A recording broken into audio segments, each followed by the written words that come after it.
درود تاج کی فضیلت۔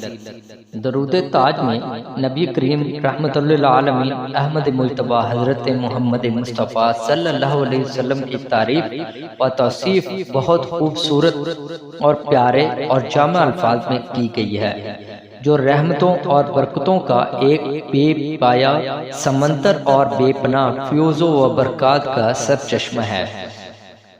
یہ درود پاک کثرت سے پڑھنے والا صاحب کشف ہو جاتا ہے۔ یہ درود پاک فجر کی نماز کے بعد روزانہ 7 مرتبہ پڑھنے سے پاکیزہ و حلال روزی میں اضافہ ہو جاتا ہے۔ یہ درود پاک دن میں 1 مرتبہ پڑھ لینے یا سن لینے سے دشمنوں، ظالم افسروں اور حاکموں کی زیادتی سے آدمی محفوظ رہتا ہے۔ یہ درود پاک 11 مرتبہ پڑھ کر دم کرنے سے جادو، ٹونا یا جن وغیرہ سے چھٹکارا مل جاتا ہے۔ اولاد حاصل کرنے کے لیے یہ درود پاک روزانہ ایک چھہرے پر 7 مرتبہ پڑھ کر 21 روز تک عورت کو ہر روز کھلانے کے بعد غسل و طہارت کے بعد ہم بستر ہو، انشاءاللہ اللہ تعالیٰ نیک اولاد پیدا فرمائے گا۔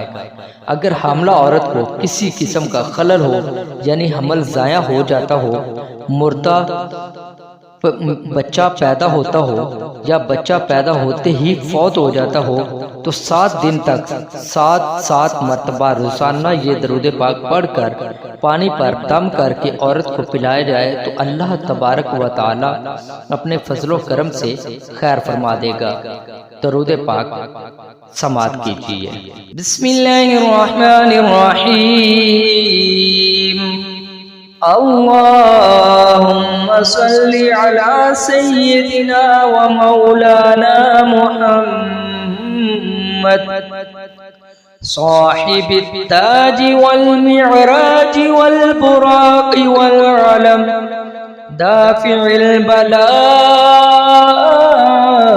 والوباء والقحط والمرض والألم، اسمه مكتوب مرفوع مشفوع منقوش في اللوح والقلم، سيد العرب والعجم، جسمه مقدس معطر مطهر منور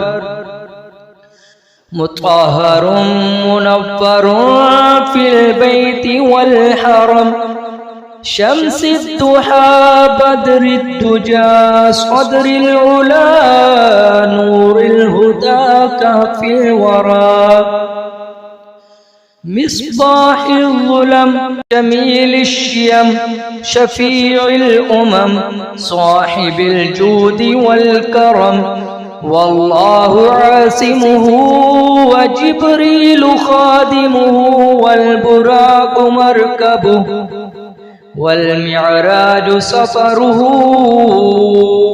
وسدرة المنتهى مقامه وقاب قوسين مطلوبه والمطلوب مقصوده والمقصود موجوده، سيد المرسلين خاتم النبيين شفيع المذنبين، أنيس الغريبين رحمة للعالمين راحة العاشقين، مراد المشتاقين شمس العارفين سراج السالكين، مصباح المقربين محب الفقراء والغرباء والمساكين، سيد الثقلين نبي الحرمين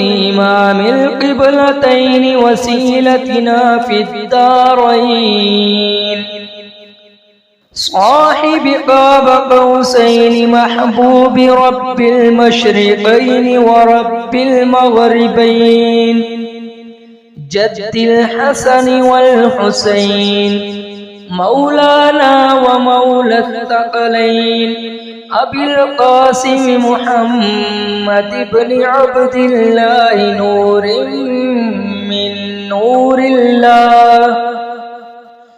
يا أيها المشتاقون بنور جماله صلوا عليه وآله وأصحابه وسلموا تسليما.